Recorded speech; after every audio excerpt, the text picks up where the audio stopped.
This is a sculpture I've been working on.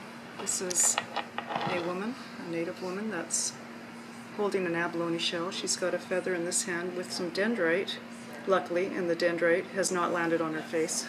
She's going to be thanking the creator for this nice salmon run that we are going to have this year, that's from what I hear, and praying that its abundance will be felt and provided for, and the prayer is being lifted by the eagle who soars the highest.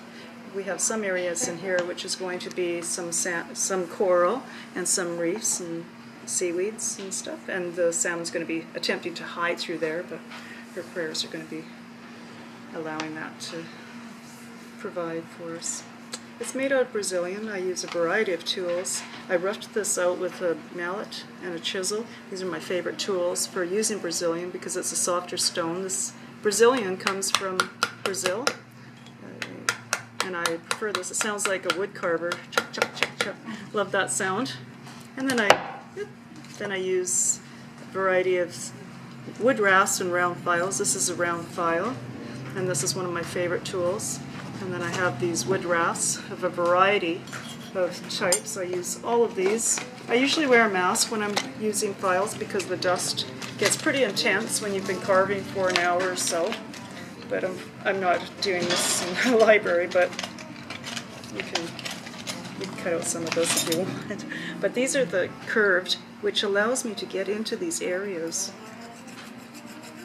And it takes off a lot. I usually go in one direction so the tools will last a lot longer.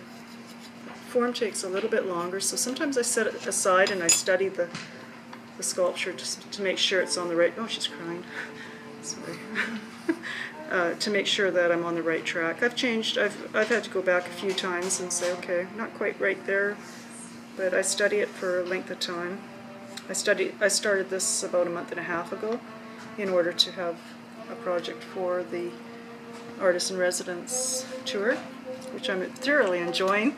I'm meeting all sorts of people, and every library seems to be different. A lot have children, a lot have elderly artists, fellow artists, so it's been very interesting. Very, very happy with this.